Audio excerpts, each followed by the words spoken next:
প্রিয় দিনী ভাই এবং বোনেরা, প্রফিট সিরিজের ১৭তম পর্বে আপনাদের সবাইকে স্বাগতম। আজকের পর্বে আমরা সৈয়দনা দাউদ আলাইহিসসালামের জীবনী সম্পর্কে শুনবো ইনশাআল্লাহ। সৈয়দনা দাউদ আলাইহিসসালাম তিনি ছিলেন ইয়াকুব আলাইহিসসালামের পুত্র ইয়াহুদা এর বংশধর। আল্লাহ রাসূল সাল্লাল্লাহু আলাইহি ইসলামের পূর্বে যে দুজন নবী রাষ্ট্র ক্ষমতার অধিকারী হয়েছিলেন তার মধ্যে দাউদ আলাইহিসসালাম অন্যতম। অর্থাৎ আল্লাহ রাসূল সাল্লাল্লাহু আলাইহি ইসলাম, দাউদ আলাইহিসসালাম এবং দাউদ আলাইহিসসালামের সন্তান সুলাইমান আলাইহিসসালাম ওনারা নবীও ছিলেন, আবার রাষ্ট্র ক্ষমতার অধিকারীও ছিলেন। বর্তমান ফিলিস্তিন সহ ইরাক, শাম, সিরিয়ার এই যে বিস্তীর্ণ এলাকা, এই পুরো এলাকা নিয়ে তাদের রাজত্ব ছিল। এবং দাউদ আলাইহিসসালামের নেতৃত্বে এই পৃথিবীতে সর্বপ্রথম আল্লাহ তাআলার একটি অনুগত রাষ্ট্র প্রতিষ্ঠিত হয়, যেটা সীমানা ছিল আকাবা উপসাগর থেকে শুরু করে ফোরাত নদীর একেবারে পশ্চিম তীর পর্যন্ত।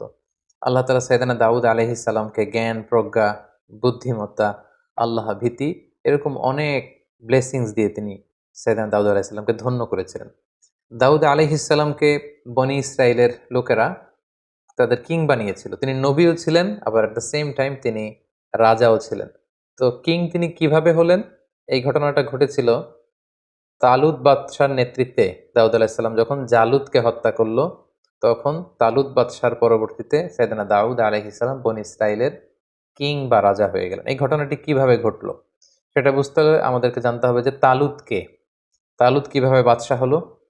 এরপর আমাদেরকে জানতে হবে যে জালুত কে, জালুতের মৃত্যু কিভাবে হলো, এবং সাইয়েদনা দাউদ আলাইহিসসালামের উত্থানটা কিভাবে হলো। এটা যদি আমাদেরকে বলতে হয় তাহলে একটু পেছনে আমাদেরকে ফিরে যেতে হবে। আমরা জানি যে সাইয়েদনা মূসা আলাইহিসসালাম তিনি যখন বনি ইসরাইলকে নিয়ে লোহিত সাগর পার হয়ে তিহ প্রান্তরে, অর্থাৎ মিশর আর ফিলিস্তিনের মাঝখানে তিহ প্রান্তর, সেখানে অবস্থান করলেন। ৪০ বছর তারা সেখানে থাকলো। মূসা আলাইহিসসালামের ইন্তেকালের পরে মূসা আলাইহিসসালামের ভাগিনা ইউশা ইবনে নুন তিনি বনি ইসরাইলের সবাইকে নিয়ে জেহাদ করলেন, এবং ফিলিস্তিনে তখন আমালেকারা থাকতো। আমালেকা একটা জাতিগোষ্ঠী, তাদেরকে হটিয়ে তারা ফিলিস্তিন দখল করলেন এবং সেখানেই থাকতে লাগলেন। এবং সেখানেই তারা দীর্ঘদিন থাকার পরে পুনরায় যখন তারা বিলাসিতায় গা ভাসিয়ে দিল, আল্লাহর পাঠানো বিধানকে তারা অমান্য করতে শুরু করলো, নাফরমানি শুরু করে দিল, আল্লাহ তাআলা আবার আমালিকাদেরকে তাদের উপর চাপিয়ে দিলেন। আমালিকেরা বিজয় লাভ করলো, বনি ইসরাইল ছিন্ন বিচ্ছিন্ন হয়ে বিভিন্ন দিকে চলে গেল। এভাবে বনি ইসরাইলের লোকেরা আবার পৃথিবীতে একটা নিগৃহীত হয়ে বহুদিন তারা কাটাতে লাগলো এভাবে। এরপর শামুইল আলাইহিসসালাম নামে একজন নবীকে আল্লাহ তাআলা বনি ইসরাইলের কাছে পাঠান। ওনার সময়কালে বনি ইসরাইলের মধ্যে আবার সংগঠিত হওয়ার একটা প্রবণতা তৈরি হয়। তাদের মধ্যে কিছু আল্লাহওয়ালা লোক শামুইল আলাইহিসসালামের কাছে আসলেন।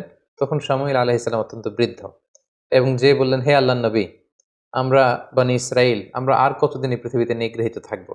আপনি আল্লাহ তাআলার কাছে বলেন যে তিনি আমাদেরকে যেন আমাদের জন্য একজন রাজা পাঠান, মালিক। কারণ তখন আমালেকা গোত্রের রাজার নাম ছিল জালুত, তারা ছিল মুশরিক, আর বনি ইসরাইলটা ছিল মুমিন। তো তারা বলল, হে আল্লাহর নবী, আপনি একজন রাজা আল্লাহ তাআলাকে বলেন তিনি যেন আমাদের জন্য পাঠান, ওই রাজার নেতৃত্বে, মালিকের নেতৃত্বে আমরা জেহাদ করব। তখন শামুইল আলাইহিসসালাম বললেন, কোরআনে কিন্তু এগুলো বিস্তারিত আল্লাহ তাআলা সূরা বাকারায় 246 নম্বর আয়াত থেকে শুরু করে ধারাবাহিকভাবে 1.5 পৃষ্ঠায় তিনি বর্ণনা করেছেন। আমি শুধু সার সংক্ষেপ আপনাদেরকে শোনাচ্ছি। শামুইল আলাইহিসসালাম বললেন, তোমরা জেহাদের জন্য এত পাগল হয়েছো, আল্লাহ যদি রাজা পাঠায় তখন তো মনে হয় তোমরা জেহাদ করবে না। তারা বলেন কি, আমাদের বাড়িঘর ছিল ফিলিস্তিনে, সেখান থেকে আমরা বিতাড়িত, আমাদের জন্য রাজা পাঠানো হলে জেহাদ করব না? মানে অবশ্যই করব। তখন আল্লাহ তাআলা বনি ইসরাইলের মধ্য থেকে একজন যুবককে রাজা হিসেবে নির্ধারণ করলেন, তার নাম ছিল তালুত। তাহলে এই প্রথমে আমরা জানতে পারলাম তালুতকে। তালুত হচ্ছে বনি ইসরাইলদের মধ্যে থেকে একজন যুবক, আল্লাহ তাআলা তাকে রাজা করে পাঠালেন। কিন্তু বনি ইসরাইলের লোকদের স্বভাব আমরা সাইয়েদনা মূসা আলাইহিস সালামের পর্বে শুনেছি যে তারা একের পর এক শুধু প্রশ্ন করে, গোয়াট তুমি করে, আল্লাহর বিধানকে লঙ্ঘন করে। তারা বলতে আরম্ভ করলো, এই তালুত কেন বাদশাহ হবে? সে তো আমাদের মতো সাধারণ মানুষ, তার না আছে অর্থ সম্পদ, না আছে সামাজিক প্রতিপত্তি, কিচ্ছু নেই। তখন শামুইল আলাইহিসসালাম বললেন, না, আল্লাহ তাআলা তাকেই তো রাজা বানিয়ে পাঠিয়েছেন, তাকে আল্লাহ তাআলা দেহে শক্তি দিয়েছেন, তাকে জ্ঞান দিয়েছেন, সেই তোমাদের বাদশাহ হবে। বনী ইসরাইলের লোকেরা এখানে বাদ সাধলো। তারা বলল, না, আল্লাহ তাআলা যে ওনাকেই আমাদের বাদশাহ বানিয়ে পাঠিয়েছেন তার প্রমাণ কি? আমরা মুআজিজা দেখতে চাই। তখন আল্লাহ তাআলা মুআজিজা হিসেবে তাবুত পাঠালেন। তাবুত হচ্ছে এ উডেন বক্স, কাঠের তৈরি বিশাল একটা বাক্স ছিল, যেখানে মূসা আলাইহিস সালামের যে সেই লাঠি, যে লাঠি ফেলে দিলে এটা সাপ হয়ে যেত, সেই লাঠি সংরক্ষিত ছিল। বাকিয়াতুম মিন আলী মুসা ওয়া আলী হারুন, মুসা আলাইহিস সালামের জামা সংরক্ষিত ছিল। তাওরাতের কিছু ফলক সংরক্ষিত ছিল। এই বাক্স নিয়ে মুসা আলাইহিস সালাম সবসময় যুদ্ধের সময় সামনে রাখতেন। এই বাক্সের কারণে আল্লাহ তাআলা একটা সাকিনা, একটা মার্সি, ব্লেসিংস, একটা কুলনেস বনী ইসরায়েলের মধ্যে তিনি ঢেলে দিতেন। ফলে বনী ইসরায়েলের লোকেরা যুদ্ধের ময়দান থেকে পালাতো না। একই ঘটনা ঘটেছে ইউশা ইবনে নুনের সময়কালে। তিনি যখন জেহাদ করেছিলেন তখন এই বাক্সটাকে সামনে রাখতেন। এই বাক্স সামনে রাখলেই বনী ইসরায়েলরা জিতে যায়, হেরে যায় শত্রুপক্ষ। কিন্তু আমালেকার ওরা যখন জয়লাভ করলো তখন তারা এই বাক্সটাকে ছিনিয়ে নিল, যেটাকে কোরআনে বলা হয়েছে তাবুত, এই উডেন বক্স, এটা কাঠের বাক্স। তখন আল্লাহ তাআলা আমালেকার যেই শহরে, যেই জায়গাতে এই বাক্সটা রাখা হয়েছিল সেখানে মহামারী ছড়িয়ে দিলেন। আমালেকার লোকেরা এই বাক্সকে অন্য শহরে পাঠালো, সেখানেও মহামারী। এই বাক্স যেখানে যায় সেখানে মহামারী। তারা তখন সিদ্ধান্ত নিল, জালুত বাদশাহ সিদ্ধান্ত নিল যে এই বাক্স যেহেতু আমাদের না, এটা বনি ইসরাইলদের বাক্স, ওদের বাক্স ওদের কাছে পাঠাও। গরুর গাড়িতে করে তারা বাক্স হাঁকিয়ে পাঠিয়ে দিল বনি ইসরাইলের এলাকার দিকে। তখন আল্লাহ তাআলা বনি ইসরাইলের লোকদেরকে বললেন, তোমরা মুআজিজা দেখতে চেয়েছিলে, যে আমি যে তালুতকে তোমাদের কিং বানিয়ে, রাজা বানিয়ে যে পাঠিয়েছি, তোমরা প্রমাণ চেয়েছো। তোমরা সবাই এখন তালুতের বাড়িতে যাও, এবং তালুতের বাড়িতে যেই তোমরা দেখবে যে সেখানে সেই তাবুত, সেই উডেন বক্স সেখানে পাওয়া যাবে।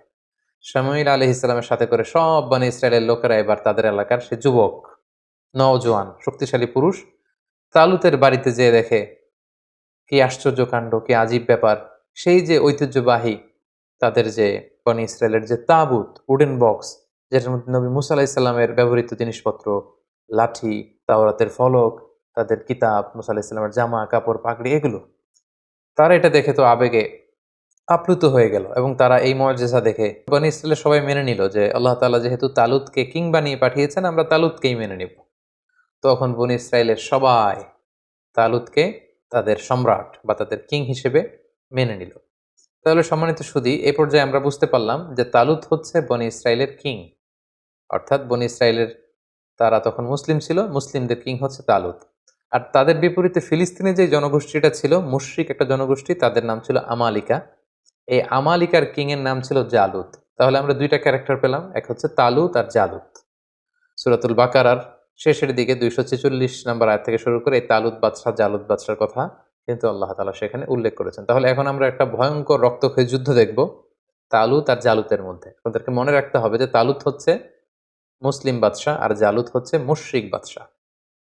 তালুত হচ্ছে বনি ইসরায়েলদের কিং, আর জালুত হচ্ছে আমালেকা, যে জনগোষ্ঠীটা ছিল মুশরিক, তাদের কিং। তালুত বাদশাহ তখন বনি ইসরায়েলের মুমিনদেরকে নিয়ে বিশাল বাহিনী নিয়ে, কোনো কোনো তাফসিরে এসেছে প্রায় 80,000 সৈন্য নিয়ে, তিনি তখন জর্ডান রিভার ক্রস করতে আরম্ভ করলেন।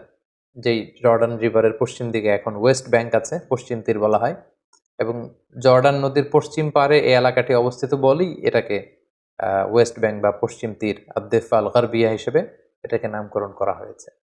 তো জর্ডান রিভার যখন তারা ক্রস করে শত্রু এলাকার দিকে যাচ্ছিলেন, তখন তালুত বাদশাহ বললেন, তোমাদের জন্য আমার ঘোষণা হলো, কেউ এই জর্ডান নদীর পানি পান করতে পারবে না, যতই তৃষ্ণার্ত হয়। এখান থেকে পানি পান করলেই কিন্তু তোমরা যুদ্ধের ময়দানে হেরে যাবে। তবে তৃষ্ণার কারণে, আউট অফ থার্স্টি, তোমরা যদি তৃষ্ণার্ত হও তাহলে 1 অঞ্জলি বা 2 অঞ্জলি হয়তো তোমরা খেতে পারো, কিন্তু ঘট ঘট করে বালতির পর বালতি, জগের পর জগ কিন্তু পানি সংরক্ষণ করা যাবে না, খাওয়া যাবে না। কিন্তু ওনার সাথে থাকা হাজার হাজার সৈন্য ফিতনায় পড়ে গেল, পরীক্ষায় পড়ে গেল। প্রচন্ড গরমে, তাপ দাহে, তৃষ্ণায় ওরা পানি খেতে শুরু করলো। ফলে কেউই আর ওই পারে যেতে পারলো না, অল্প কয়েক হাজার সৈন্য ছাড়া। এবার এই অল্প কয়েক হাজার সৈন্য নিয়েই মুসলিম বাদশাহ তালুত তিনি দাঁড়ালেন। তার বিপরীতে আমালেকার হাজার হাজার সৈন্যদের সামনে জালুত বাদশাহ দাঁড়িয়ে আছে হাতির উপর। এবার মুশরিকদের এই বিশাল ব্যাটালিয়ন দেখে মুসলিম বাদশাহ তালুতের যে কয়েক হাজার সৈনিক যারা জর্ডান নদী ক্রস করে আসতে পেরেছে, তারা বলতে আরম্ভ করলো, এত বিশাল বাহিনীর সামনে আমরা কি করে যুদ্ধ করব? তখন তালুত বললেন যে সংখ্যা দিয়ে মুমিনদের সফলতা নির্ধারিত হয় না, বরং কাম মিন ফিআতিন কলিলাতিন গলাবাত ফিআতান কাসীরাতান বিইذনিল্লাহ। এই পৃথিবীতে কত অল্প সংখ্যক লোক আছে যারা বিশাল সংখ্যক লোককে হারিয়ে বিজয়ের পতাকা তারা হাতে ধরেছে। তোমাদের যদি হিম্মত থাকে, যদি মনোবল থাকে, তোমরা অবশ্যই জয়লাভ করবে। সেখানেও অনেক লোক যুদ্ধে অংশগ্রহণ করতে পারলো না। কোনো কোনো ঐতিহাসিকগণ বলেন যে মাত্র 313 জন সৈন্য নিয়ে তালুত বাদশাহ আল্লাহর নামে জালুত বাদশার দিকে ছুটতে আরম্ভ করলেন এবং সেই মুহূর্তে তিনি ঘোষণা দিয়েছিলেন যে মুশরিকদের রাজা জালুতকে যে হত্যা করবে সেই আমার পরে বনী ইসরায়েলের কিং হবে এবং আমার মেয়েকে আমি তার সাথে বিবাহ দিব। সাইয়েদনা দাউদ আলাইহিস সালামের বাবা ছিল তালুত বাদশার একজন সেনাপতি এবং দাউদ আলাইহিস সালামের বাবা তার 10 ছেলে, কোনো বর্ণনায় 11 ছেলেকে নিয়ে যুদ্ধে এসেছিল। এর মধ্যে সবচেয়ে তরুণ যুবক ছিল দাউদ আলাইহিস সালাম। তিনি আল্লাহর নামে কোনো কোনো বর্ণনায় এসেছে, ইসরায়েলি বর্ণনায় যে তিনি আল্লাহর নামে তীর মেরেছিলেন, কোনো কোনো বর্ণনায় এসেছে পাথর নিক্ষেপ করেছিলেন। উনার সেই তীর অথবা পাথর জালুদ বাদশার কপালের মধ্যে লেগে জালুদ বাদশাহ ছিটকে পড়ল হাতির উপর থেকে এবং মুশরিকদের শিবিরে একটা মানে ভীত সন্ত্রস্ত পরিস্থিতি তৈরি হলো এবং তালুত বাদশাহ যে কয়েকজন সৈনিক সাথে ছিল তারা হামলে পড়ল এবং জালুত নিহত হওয়ার মধ্য দিয়ে মুসলিমরা সেখানে জয়লাভ করলো। তালুত বাদশাহ জয়লাভ করলো। ফাকতালা দাউদু জালুতা, সরাসরি আল্লাহ তাআলা কোরআনে উল্লেখ করেছেন যে দাউদ নিজে আলাইহিস সালাম নিজে তিনি জালুত বাদশাকে কিন্তু সেই যুদ্ধে হত্যা করেছেন বা পরাজিত করেছেন। এবং যেহেতু এই যুদ্ধে আমালেকারা পরবর্তীতে পরাজিত হলো, তালুত বাদশাহ জয়লাভ করলেন এবং তালুত বাদশার যুদ্ধের আগের ঘোষণা অনুযায়ী তিনি তার মেয়েকে দাউদ আলাইহিস সালামের সাথে বিবাহ দিলেন এবং ওনার পরবর্তীতে কিং হিসেবে দাউদ আলাইহিস সালাম নির্বাচিত হলেন। যেহেতু জালুত বাদশাকে তিনি হত্যা করেছেন, ফলে বনী ইসরায়েলের সবাই যখন এই ঘটনা শুনতে পারলো তখন দাউদ আলাইহিস সালামের জয় জয়কার। তিনি এক অবিসংবাদিত নেতা হিসেবে বনী ইসরায়েলদের মধ্যে আবির্ভূত হলেন। সম্মানিত সুধী, এই ছিল জালুত বাদশার পরাজয়। তালুত বাদশাহ কিভাবে নির্ধারিত হলেন এবং তালুত বাদশার সৈনিক হিসেবে দাউদ আলাইহিস কিভাবে বীর দর্পে সাহসিকতার সাথে জালুত বাদশাকে পরাজিত করে বিজয়ের পতাকা তিনি হাতে নিয়েছিলেন। সম্মানিত সুধী, ঠিক এভাবেই সাইয়েদুনা দাউদ আলাইহিস উত্থান ঘটেছিল এবং তিনি সম্মুখ যুদ্ধে সরাসরি জালুতকে পরাজিত করে তিনি ওনার সামরিক শক্তি তিনি প্রকাশ করেছিলেন এবং বনী ইসরায়েলদের মধ্যে তিনি প্রশংসিত হয়েছিলেন। তালুত বাদশার পরে সাইয়েদনা দাউদ আলাইহিস যখন বনী ইসরায়েলের কিং বা রাজা হিসেবে তিনি দায়িত্ব গ্রহণ করলেন, তিনি রাজত্ব পেয়ে, কিংডম পেয়েও তিনি সবসময় সাদাসিধে জীবনযাপন করেছেন। সো এই বুখারী মুসলিমের হাদিস থেকে আমরা জানি যে তিনি দিনের বেলা রোজা রাখতেন, রাতে তাহাজ্জুদ পড়তেন এবং খুবই সিম্পল লাইফ তিনি লিড করতেন। ওনার ব্যাপারে আল্লাহ তাআলা কোরআনের বিভিন্ন সূরাতে বিভিন্ন আয়াতে উল্লেখ করেছেন। আল্লাহ তাআলা বলছেন, ওয়াযকুর আবদানা দাউদা যাল আইদি ইন্নাহু আওয়াব। সূরাতুস সদে আল্লাহ তাআলা বলছেন যে হে নবী, আপনি দাউদের কথা কোরআনে উল্লেখ করুন, সে ছিল যাল আইদ, শক্তিশালী, আল্লাহর আইন বাস্তবায়নে শক্তিশালী ছিল। ইন্নাহু আওয়াব, তিনি আল্লাহমুখী ছিলেন, সবসময় আল্লাহমুখী থাকতেন। সূরাতুন নামলের 15 নম্বর আয়াতে আল্লাহ তাআলা বলেন, ওয়ালাকাদ আতাইনা দাউদা ওয়া সুলাইমানা ইলমা। আমি আমার নবী দাউদকে এবং সুলাইমানকে উভয়কে জ্ঞান দিয়েছি। I placed them with knowledge. সূরা সাবার 10 নম্বর আয়াতে আল্লাহ তাআলা বলেন, ওয়ালাকাদ আতাইনা দাউদা মিন্না ফাদলা। আমি দাউদকে আমার পক্ষ থেকে বিশেষ অনুগ্রহ আমি দান করেছি। সূরাতুস সদের 20 নম্বর আয়াতে আল্লাহ তাআলা বলেন, ওয়া শাদাদানা মুলকা।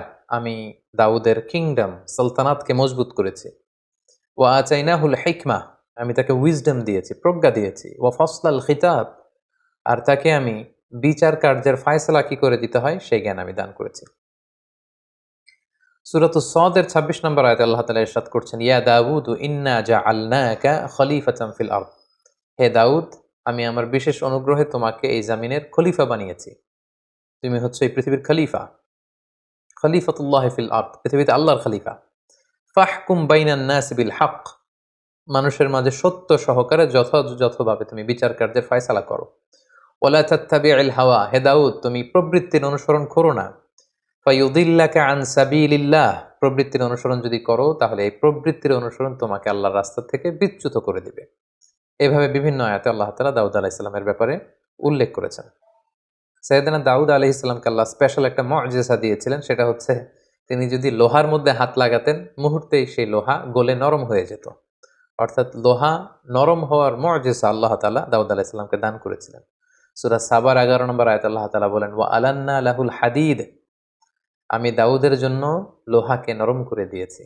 এই লোহাকে নরম করে গলিয়ে পিটিয়ে তিনি বিভিন্ন জিনিস বানাতেন। কি বানাতেন সেটা সূরাতুল আম্বিয়ার 80 নম্বর আয়াতে আল্লাহ তাআলা বলছেন যে সাইয়েদনা দাউদ আলাইহিস সালাম বর্ম বানাতেন, আর্মার, সাজোয়া। যুদ্ধের ক্ষেত্রে যুদ্ধের আক্রমণ থেকে, অ্যাটাক থেকে বাঁচার জন্য যোদ্ধারা যে যুদ্ধস্ত্রাণ পরে, লোহার তৈরি শেকলের বুনন দিয়ে তৈরি যে অর্মর পরে সাজোয়া পরে তিনি সেটা বানাতে পারতেন। আল্লাহ তাআলা বলছেন ওয়া আল্লামনাহু সনাআতা লাবুসিল লাকুম, আমি দাউদকে কি করে যুদ্ধের পোশাক বর্ম বানাতে হয় সেটা শিখিয়েছি, লিতুহসিনাকুম মিন বাসিকুম, যাতে করে এই বর্ম পরার কারণে যুদ্ধের ময়দানে আঘাত থেকে তোমরা বাঁচতে পারো। সাইয়েদনা দাউদ আলাইহিস সালামের একটি বিশেষ গুণ ছিল যে তিনি নিজ হাতে উপার্জন করতেন। এত বড় রাজত্ব পেয়েও, এত বড় কিংডম পেয়েও কিন্তু তিনি সাদাসিধে জীবনযাপন করেছেন। সহিহ বুখারীর 2072 নম্বর হাদিসে আল্লাহ রাসূল সাল্লাল্লাহু আলাইহি ওয়াসাল্লাম বলেন ওয়া ইন্না নাবিয়াল্লাহি দাউদ আলাইহিস সালাম কানা ইয়াকুলু মিন আমালি ইয়াদিহি, আল্লাহ নবী দাউদ আলাইহিস সালাম নিজ হাতে উপার্জিত অর্থ থেকে জীবন ধারণ করতেন। ভেরি সিম্পল লাইফ লিডিং তিনি করতেন। সবচেয়ে মজার ব্যাপার হচ্ছে নবীদের মধ্যে সবচাইতে সুরেলা কণ্ঠের অধিকারী কিন্তু ছিলেন সাইয়েদনা দাউদ আলাইহিস সালাম। উনি যখন ওনার উপর কিন্তু নাজিল হয়েছিল 4টা যে মেজর মৌলিক আসমানি কিতাব, জাবুর কিতাবটি আল্লাহ তাআলা দাউদ আলাইহিস সালামের প্রতি নাজিল করেছেন, এবং তিনি যখন আকাবা উপসাগরের তীরে বসে জাবুর কিতাব তেলাওয়াত করতেন, আকাশের পাখিগুলো ড্রপ করে নিচে নেমে যেত, তার চারদিকে প্যারেড করতে থাকতো, ঘেরাও দিয়ে থাকতো।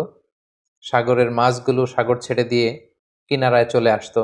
ওনার তাসবির সাথে সাথে পাহাড়গুলো, পাখিগুলো সবকিছু তাসবিহ পড়তে থাকতো। সুবহানাল্লাহি বিহামদি।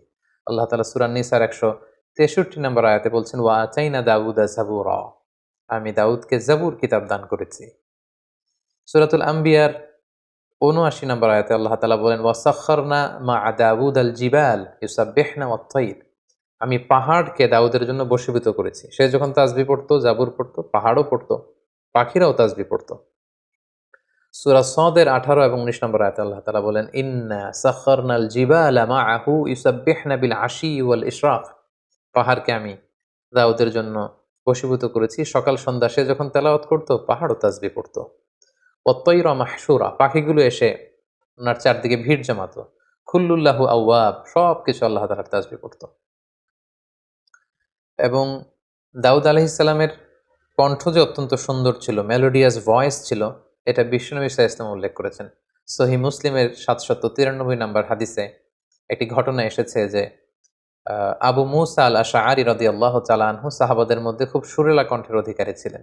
তো উনি একবার রাতে ঘরে বসে কোরআন তেলাওয়াত করছেন, আল্লাহ রাসূল সাল্লাল্লাহু আলাইহি ওয়াসাল্লাম ওনার ঘরের পাশ দিয়ে যাচ্ছিলেন। তিনি হঠাৎ দাঁড়িয়ে দীর্ঘ সময় কোরআন তেলাওয়াত শুনলেন। তারপর দিন ফজরের পরে তিনি আবু মুসা আল আশআরী রাদিয়াল্লাহু তাআলা আনহুকে বললেন, হ্যাঁ আবু মুসা, তুমি কি জানো গত রাতে আমি তোমার ঘরের পাশে দাঁড়িয়ে তোমার কণ্ঠের কোরআন তেলাওয়াত শুনেছি। ইয়া আবা মুসা লাকাদ উতিতা মিজমারান মিন মাজামিরি আলি দাউদ, দাউদ আলাইহিস সালামের বংশে বা দাউদ আলাইহিস সালামের কণ্ঠে আল্লাহ যে সুরের ঝংকার দিয়েছেন, এই উম্মতের মধ্যে তোমার কণ্ঠে আল্লাহ তাআলা সেই সুরের ঝংকার ঢেলে দিয়েছে। সুবহানাল্লাহি বিহামদি। সহিহ মুসলিমের হাদিস থেকে বোঝা যায় যে দাউদ আলাইহিস সালামের কণ্ঠ যে অসাধারণ ছিল, এটা রাসূল সাল্লাল্লাহু আলাইহি ওয়াসাল্লাম স্বীকৃতি দিয়েছেন। আল্লাহর নবী সাইয়েদনা দাউদ আলাইহিস সালাম তিনি আকাবা উপসাগরের তীরে বসে ওনার উপর নাজিল হওয়া জাবুর কিতাব তিনি শনিবারে তেলাওয়াত করতেন, এবং আমরা জানি শনিবারটি হচ্ছে ইহুদিদের কাছে অত্যন্ত পবিত্র দিন।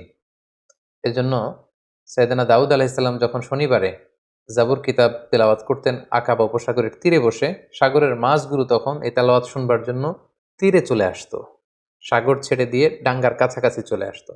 এজন্য আল্লাহ তাআলা সে এলাকাতে ঘোষণা দিলেন যে শনিবারে মাছ ধরা নিষেধ, শনিবারে কেউ মাছ ধরতে পারবে না। সপ্তাহের বাকি 6টি দিন তোমরা মাছ শিকার করতে পারবে, কিন্তু শনিবারে কেউ মাছ শিকার করতে পারবে না। দাউদ আলাইহিস সালামের কওমের লোকেরা তারা কৌশল করলো, তারা শনিবারে কেউই মাছ ধরতো না, বরং মাছগুলো যখন আসতো তারা সাগরের মধ্যে বেড়ি দিয়ে রাখতো, বাঁধ দিয়ে রাখতো, যাতে করে মাছগুলো আবার ফিরে যেতে না পারে।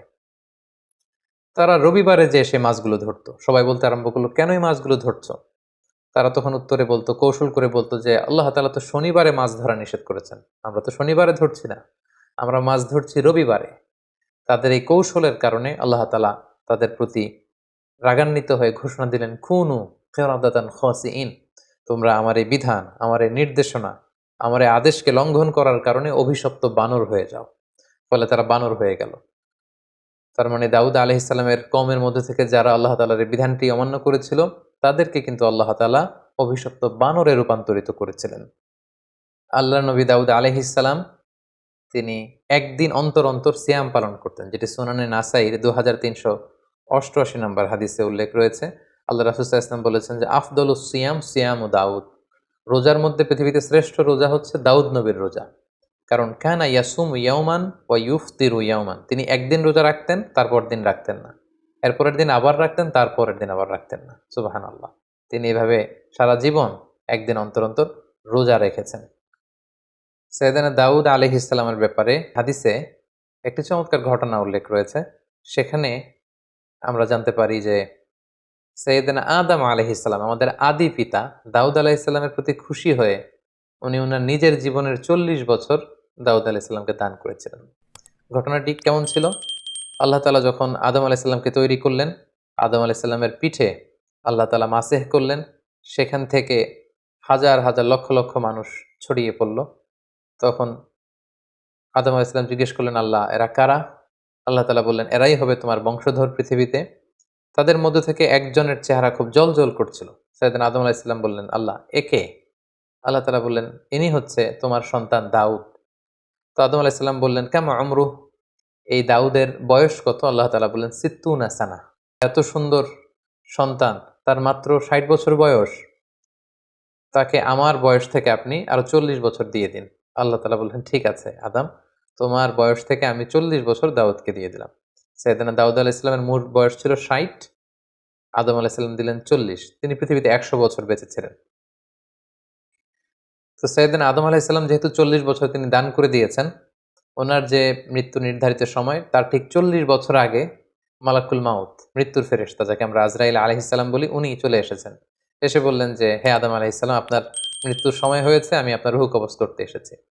আদম আলাইহিস সালাম বললেন, না তো, আল্লাহ তাআলা তো আমাকে বলেছেন যে আমি 1000 বছর বেঁচে থাকবো, এখনো তো আমার 40 বছর বাকি। মালাকুল মাউত বললেন যে, না, ঠিকই আপনার 1000 বছর ছিল, কিন্তু আপনি সে রুহের জগতে আপনার সন্তান দাউদকে দেখে এতটাই খুশি হয়েছিলেন, তখন আপনার নিজের হায়াত থেকে, জীবন থেকে আপনি 40 বছর দান করে ফেলেছিলেন। আদম আলাইহিস সালাম বললেন, না তো, আমি তো কাউকে দান করিনি।